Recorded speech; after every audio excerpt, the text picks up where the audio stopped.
Assalamu alaikum wa rahmatullahi wa barakatuh. Mpenzi mtazamaji, tunarudi kwa mara nyingine katika kipindi chetu cha Safhati min Hayati.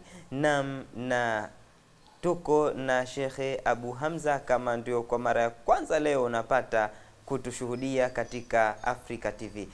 Shekhe, tulikuwa ukizungumza fursa zile ambazo mlikuwa sasa mkizipata. University ilikuwa ikiandaa wanafunzi wanaruhusiwa kuandaa mipangilio ya kufanya dawa wakati wa likizo. Ndio.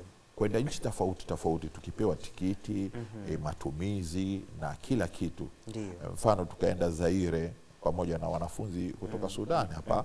Mmoja ni Muhammad Ali Al-Karis, namkumbuka huyu katika watu ambao tulisuhubiana naye kwenda Zaire. Na huyo huna contact naye pia? Ninayo, huyo niko nayo na yeye yuko Amerika. Hata jana na juzi alikuwa aje hapa, akanambia ametokewa na dharura, hakuweza kufika.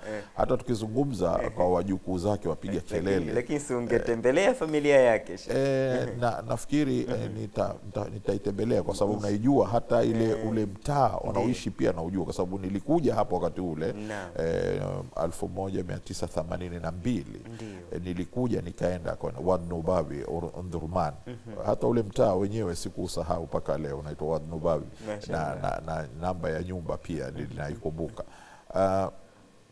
Sasa hii ilikuwa ikitusaidia sisi kuweza kupanua fahamu zetu ya kufahamu mambo. Kufahamu matatizo ambayo yapo. Wakati huo ulikuwa mnapata chance hizo za kwenda nchi nyingine kutoa dawa? Ulikuwa kwa mwaka wangapi hapo chuo? Kwani kutoka mwaka wa kwanza ukiingia, ukionekana una bidii ya kufanya mambo na nini, basi holiday mnaulizwa, huwa zikitangazwa kwamba likizo hii kuna nafasi ya nchi kadha. Nani yuko tayari kuenda wakati wa mapumziko? Yani mapumziko tabana huwa ni miezi 4 takriban. University nafungwa miezi 4. Hasa ni Ramadhani na mfungo mosi na mfungo pili mpaka mfungo 3. Shabani na Ramadhani na mfungo mosi na mfungo pili. Yani miezi 4 hii unaulizwa nani ambaye yuko na raghba, anapenda kuenda kutembelea nchi yoyote. Kwa sasa kuna wanafunzi huwa wakipeleka maombi. Sasa ndugu yetu Mungu Abrahamu Sheikh Salim Wema kutoka Zaire, yeye kapeleka maombi ya kuwa angependa tuende kwao.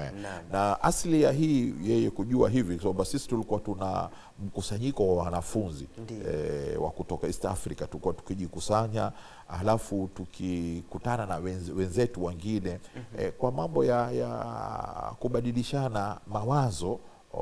Na pia hata maandalizi ya chakula, tulikuwa tukipika chakula cha kikwetu cha Afrika.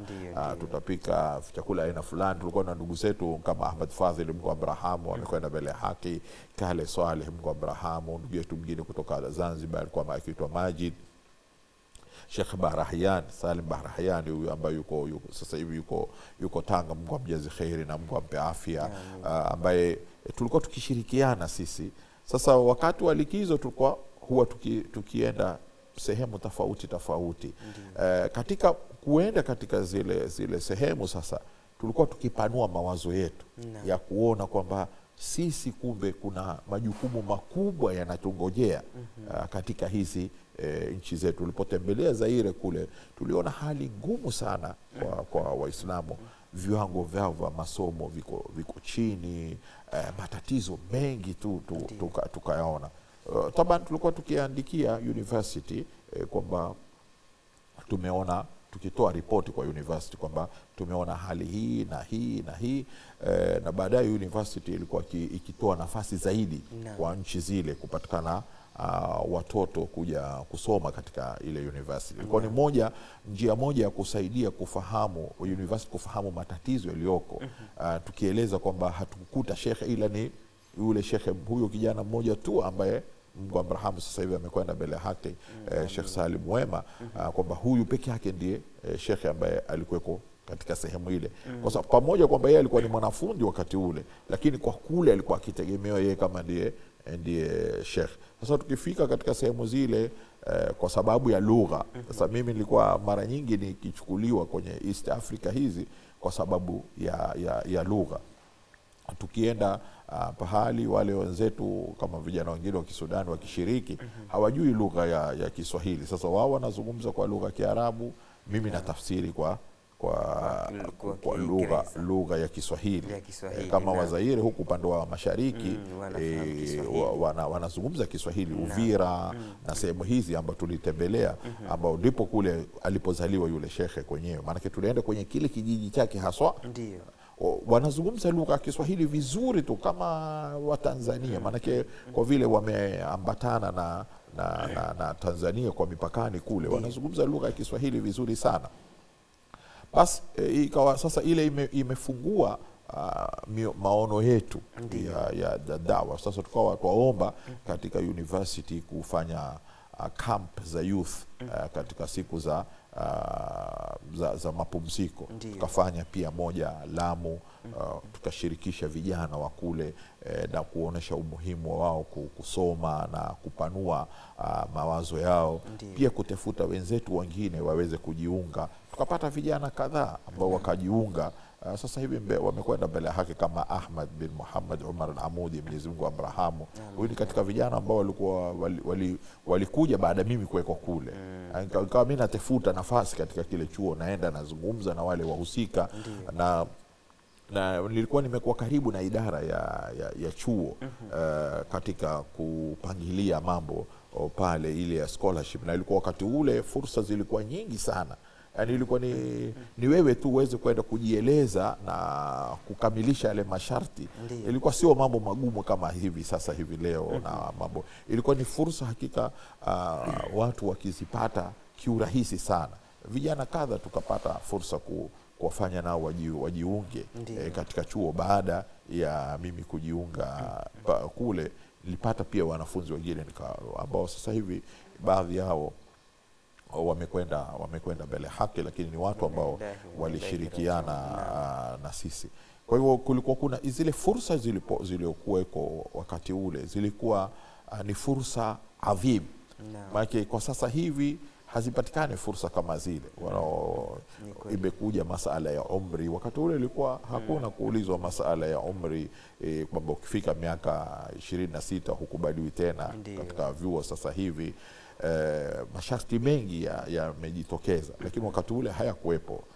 Hayakuwepo masharti kama haya. Na sasa hivi ya masharti inakuwa ni kwa sababu wanafunzi ni wengi au ni wakorofi wanaokwenda? Watu wamekuwa ni wengi sasa wanaotaka kusoma, sio kama zamani. Wakati ule watu walikuwa kibembelezwa, kwamba mpewe nafasi na watu walikuwa sasa hivi tubembeleza sisi. Sasa yamebadilika, ndio tilka ayamu tudawilu baina nas, yani ni sunna ya Mwenyezi Mungu kwamba watu wakitoitumia fursa.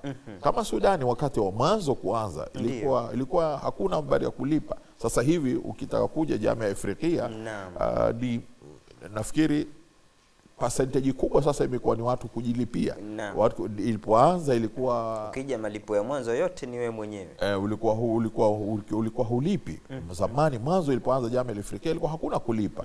Lakini watu walikuwa fursa hizi hawazitumii. Kwa hivyo nashukuru kwamba Jamiatul Imam wale waanzishi wake wote ambao walikuwa ndio sababu ya sisi kupata fursa ya kukutana na wasomi tofauti. Mwenyezi Mungu awajazi khairi, kwa sababu hawa wasomi ndio walioweza kutengeneza ile juhudi. Hasa kuna shekhe mmoja akiitwa Lashin kutoka Misri. Huyu alikuwa ni mlezi wa wanafunzi katika ile taasisi. Yeye kazi yake alikuwa ni kufuatilizia masala ya ulezi katika chuo.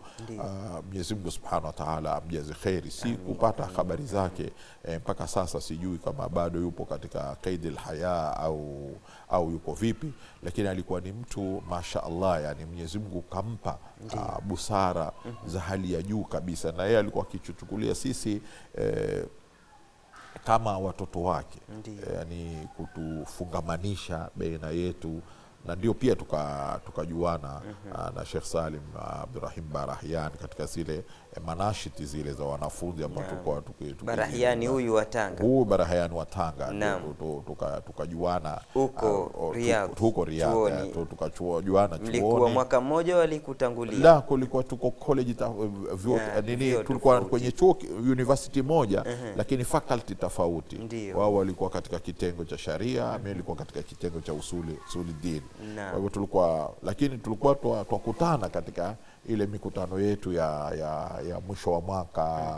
Wenzetu wanaomaliza tunawaaga, tunakutana, tunazungumza, tunabadilishana mawazo. Ikajenga ile mafungamano. Hata baada ya kumaliza ikawa bado sisi tunatembeleana. Yani mimi naenda Tanzania, nakutana na wao, na wao wanakuja Kenya.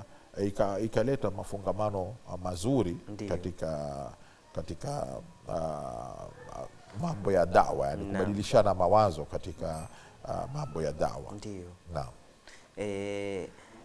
Na harakati labda za kuanza hasa kuingia katika harakati za dawa zilianza ukiwa katika masomo huku sisi ni wanafunzi, tulikuwa tumeanza baina ya wanafunzi kwa wanafunzi kwanza wa nchi yetu. Tulikuwa tunaye Dr. Abdullah alikuwa akifanya master Jamiat Malik Saud, Dr. Abdullah Khatib. Sasa tulikuwa tunao kikao kila wiki, tunakaa kama wanafunzi wa nchi moja, tunakaa tunajadiliana. Pia tulikuwa tukihudhuria darsa Sheikh Abdul Aziz bin Baz, Mwenyezi Mungu amrahamu. Sheikh aliacha athari kubwa sana katika nafsi yangu, kwa sababu Sheikh alikuwa ni mtu mkarimu sana. Alikuwa tukienda darsa ya Sheikh tunajua leo tuwabadilisha mazingira pia ya vyakula, kwa sababu Sheikh alikuwa ni ukimaliza darsa ya asubuhi kwambia breakfast ni nyumbani kwake yeye. Na ikiwa ni darsa la usiku baina magharibi na isha, tukaenda kwa darsa baada ya isha kwenye Irwa al-Ghalil. Tukimaliza alikuwa akisomesha ndani ya nyumbani kwake hii. Akimaliza sema basi tutakaa asha pamoja na yeye. Sasa hizi kushiriki katika mambo kama haya kutokea wakati huo ambao bado ulikuwa ni wanafunzi. Kwa sasa tumeanza zile harakati za dawa. Taban tulikuwa hatujakuwa na mpangilio maalum kwa sababu ya ule wanafunzi, na pia bado hatujabobea katika mambo ya dawa, lakini tulikuwa ile fikra ishajengeka kwenye akili kwamba sisi ni lazima tukirudi katika jamii zetu tutumikie zile jamii zetu, kuinua hali za elimu katika jamii zetu, kuinua hali za dawa katika jamii zetu, kuangalia vipi tutashirikiana katika kuweza kujenga zile taasisi zetu ambazo zitaweza kutatua matatizo ya kiilmu katika mujtama. Shukran. Nafikiri tuishie hapo leo. Tukirudi inshallah tutaanza kidogo hapo katika harakati, kisha vipi uliporejea nyumbani, harakati zilikuwaje na jamii ilikupokea vipi tena, na fikra ilikuwaje, fikra yako.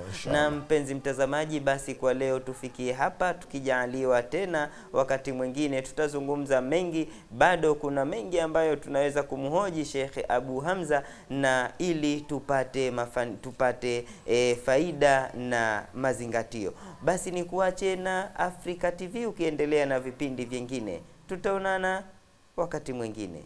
Assalamu alaikum. Wa alaikum assalam wa rahmatullah.